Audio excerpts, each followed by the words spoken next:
Amelia Rowan stood at the defendant's table in the Providence Municipal Court, her face flushed and her finger pointed firmly at the bench. "You work for my family," she said, her voice sharp and insistent. The words echoed through the courtroom, grabbing everyone's attention. Judge Frank Caprio didn't react. Slowly, he set his pen down and peered over his reading glasses. "Miss Rowan, please lower your voice," he said calmly. "I'll speak how I want." She shot back. "My father is Senator Patrick Rowan. You work for him. You work for the people who elected him. That means you work for my family." The courtroom fell silent. People in the gallery glanced at one another, trying to make sense of the bold claim. Miss Reyes, the court clerk, sat still, her hands folded neatly on the desk. Caprio remained steady, his face unreadable. "In this courtroom, Miss Rowan, I work for the law, not for any family. Please take a seat." She didn't budge. "This is ridiculous. You're wasting my time over nothing," she muttered. After a tense moment, she finally sat, jaw tight and arms crossed. The clock read 10:45 a.m. in courtroom 2A. Miss Reyes stood and began reading from the docket. Case number 2025 TR 6619. State versus Amelia Rowan. Charges include reckless driving, intimidation of a public officer, destruction of a citation, and failure to appear. Amelia rolled her eyes and whispered something to her attorney. Jordan Blake, her lawyer, rose with calm authority. His suit was sharp, his demeanor collected. "Your Honor, we are ready to resolve this matter today with immediate payment of all fines," he said. Caprio glanced at him briefly before looking back at the case file. "Counselor, please be seated." Blake sat. The judge flipped a page slowly. "Miss Rowan, 8 months ago, you received a written warning. Do you recall why?" Amelia shrugged. "Not really." Miss Reyes brought up the document on her screen. "Administrative warning, case 2024 MV 3304. She announced clearly. Amelia had been warned before. Months ago, she had verbally harassed parking enforcement staff. Instead of a citation, she received a warning note. At the time, she had told an officer, "My father will have your job." The behavior was documented, but because it was her first offense and her family requested leniency, she was released with just a warning. Amelia waved her hand dismissively. "That was months ago. It has nothing to do with this," she said. Judge Caprio's voice was calm but firm. "It has everything to do with this. It shows a pattern." "A pattern of what?" she asked, leaning back. "Of thinking the rules don't apply to you." Caprio said quietly. "I don't think that." Amelia protested. "Then why are you here?" the judge asked.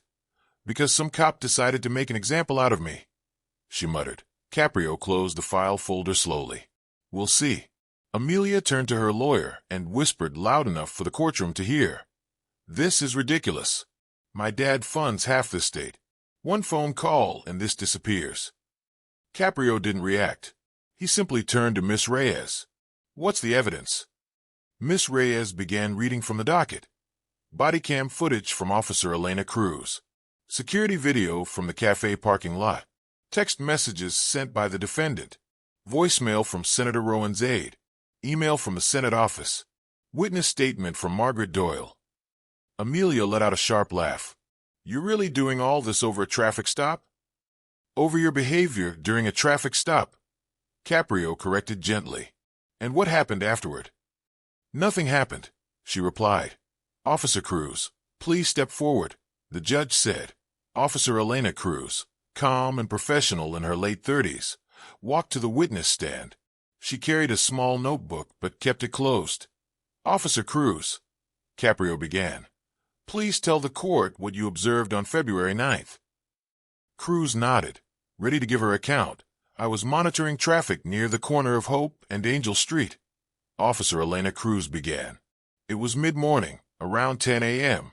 I saw a white Mercedes sedan traveling about 47 miles per hour in a 25-mile-per-hour zone. The car was approaching a cafe that had heavy pedestrian traffic." "What did you do next?" Judge Caprio asked. "I activated my lights and followed the vehicle. It pulled into the cafe parking lot. I approached the driver and asked for her license and registration. And then," Cruz glanced down at her notes. The defendant gave me her license, but refused to provide registration. She asked if I knew who she was. I explained that didn't matter. Then she said, "It's relevant because my father signs your paychecks." Amelia scoffed. "That's not what I said." Cruz ignored the interruption and continued. I informed her that she was being cited for reckless driving in a pedestrian zone. She tore the citation in half and threw it at me. Then she said, "I'd regret writing it." Did she say anything more? Caprio asked. Yes, Cruz replied. She said her father would have me fired by the end of the day. The judge gestured toward a screen. A text message screenshot was displayed. February 9th, 2025, 10:14 a.m. It read, "Pulled over by some power-tripping cop. This one will lose her job by tonight. Dad's already handling it." Caprio looked at Amelia. "Miss Rowan, did you send that text?" She shifted in her seat. "It was private between me and a friend." "But you did send it." The judge pressed. "Yes," Amelia admitted. "So it shows intent," Caprio said. "You intended to use your father's position to retaliate against an officer doing her job." Amelia's lawyer, Jordan Blake, rose. "Your Honor, my client was just venting frustration. It wasn't serious." "That's not acceptable, counselor." "Sit down," Caprio replied. Blake sat quietly. Cruz continued. "As I was completing the stop, an elderly woman began crossing the parking lot toward the cafe entrance. The defendant started her vehicle and accelerated quickly. Putting the pedestrian at risk, she passed within 3 feet of the woman," Officer Cruz explained. "The pedestrian had to step back quickly to avoid being hit." "Do we have video evidence of this?" Judge Caprio asked. "Yes, Your Honor." Miss Reyes brought up the security footage. The timestamp read 10:03 and 11 seconds a.m. A white Mercedes rolled forward in the parking lot. An elderly woman, moving slowly with... I was walking from my car to the cafe. I use a cane, and my knee isn't what it used to be. I heard an engine rev and looked up. A white car came toward me very fast. I tried to step back, but I nearly fell. Did the driver stop? Caprio asked. No. She looked right at me and kept going. Did she say anything? Margaret hesitated. She yelled something. I couldn't hear it clearly, but it didn't sound kind. Officer Cruz continued her report. Witness Mrs. Doyle stated that the driver yelled, "Move," while accelerating. She was visibly shaken. No injuries occurred, but the incident clearly distressed her. Judge Caprio thanked Mrs. Doyle and asked her to remain nearby. She nodded and carefully returned to her seat. Turning to Amelia, Caprio asked, "Miss Rowan, do you remember Mrs. Doyle?" Amelia tilted her head. "I remember someone being in the lot. I didn't almost hit her. That's an exaggeration. She had to jump back, sure, but she was moving slowly. That's not my fault." The room felt tense. Even her lawyer, Jordan Blake, shifted uncomfortably in his seat. Miss Reyes cleared her throat. "Your Honor, there's also a call log and correspondence from the Senate office related to this matter." "Proceed," Caprio said. Miss Reyes pulled up the documents. 3 contacts had been made within 2 hours of the incident. 1 voicemail from Senator Rowan's chief of staff and 2 emails from the Senate office to court administration. Caprio nodded. "Read the voicemail." The transcript appeared on the screen. February 9th, 2025, 11:47 a.m. This is David Carr calling from Senator Rowan's office regarding a traffic matter involving his daughter, Amelia. We'd appreciate a call back to discuss a quiet resolution. The senator values his relationship with the court and hopes this can be handled discreetly. Thank you. Caprio set the transcript and emails down. Miss Reyes continued. The first email, sent at 12:30 p.m., respectfully requested that this matter be handled with minimal publicity, given the family's public service record. The second email, sent at 1:22 p.m., indicated that Senator Rowan would like to personally discuss resolution options, that M.Y. father was just trying to help. That's what fathers do, Amelia said, her voice sharp but defensive. Caprio looked at her calmly. Helping means supporting you through the consequences of your actions, not erasing them. What's the difference? She shot back. One teaches responsibility. The other enables recklessness, he said. Amelia shook her head. You don't understand how things work. I understand exactly how things work, Caprio replied quietly. That's why we're here. Her voice rose again. Do you know who my father is? The courtroom fell completely silent. Caprio simply watched her. 5 seconds, 7, 10, 12. For a long moment, everyone seemed to forget to breathe. Finally, Caprio spoke, his tone steady and measured. Your father is Senator Patrick Rowan. He served Rhode Island for 14 years. In 2019, he sponsored a bill to protect elderly pedestrians in crosswalks and parking areas. The bill passed unanimously and is known as the Safe Steps Act. Amelia blinked, momentarily quiet. The woman you nearly hit, Mrs. Doyle, is a retired schoolteacher. She taught for 37 years. Your father's campaign materials often describe teachers as the backbone of our communities, and he emphasizes their importance at every election. Amelia's face flushed. That's different. How is it different? Caprio asked gently. Because she just stopped herself. But the damage was done, Amelia said quietly. Just what damage? The judge pressed. Amelia hesitated, then whispered. If she couldn't move fast enough, that's not my problem. Her words hung in the courtroom like stones. The room fell completely silent. No one moved, no one spoke. The weight of the moment pressed down on everyone present. Caprio set his pen down again. He didn't raise his voice. He didn't need to. Miss Rowan, that is exactly your problem, he said calmly. You endangered Mrs. Doyle. You showed no concern for her safety. You tried to use your father's position to avoid accountability. And most of all, you still don't understand what you did wrong. Amelia looked down, silent for the first time in the courtroom. Caprio opened the file again. Here's what I find. You drove recklessly in a pedestrian zone. You threatened a public officer. You destroyed government property. You failed to appear for a scheduled hearing. And after all that, your family tried to pressure this court into silence. Blake stood quickly. Your Honor, we object to that characterization. Sit down, Counselor, Caprio said firmly. Blake Saturday, the base fine for these violations is $1,000, Caprio continued. But I'm not interested in your father's money. I want to know whether you can learn what he apparently couldn't teach you. Amelia's voice had shrunk, small and unsure. Which is what? Public office is not private power, Caprio said. Wealth and position do not grant immunity. Every person in this state matters equally. Mrs. Doyle, Officer Cruz, the parking attendant you harassed 8 months ago. Their safety and rights matter as much as yours. He laid out her sentence clearly.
You are required to complete a restorative program over the next 10 weeks.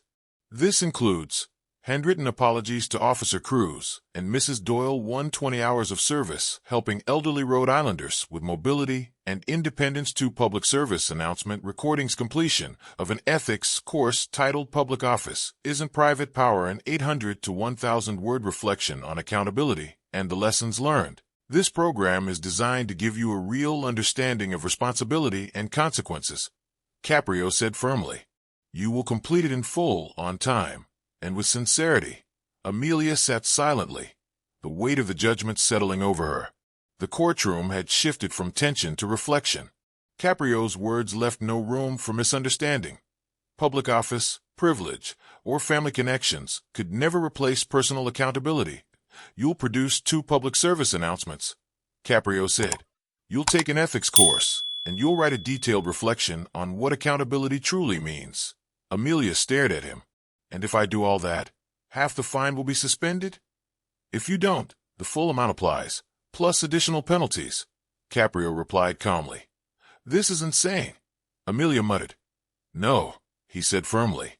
This is consequences. Caprio turned to Miss Reyes. This court is also adopting new protocols. Any contact from elected officials or their staff regarding pending cases must now be logged publicly. Any attempt to influence outcomes will trigger automatic review, and any defendant who threatens court personnel will face escalated charges. This policy takes effect immediately. Amelia's voice shook. My father's going to be furious. Your father doesn't answer for your choices. You do, Caprio said. She fell silent. Do you understand the terms? He asked. Amelia nodded. I understand, she said quietly. Good, Caprio concluded. Court is adjourned.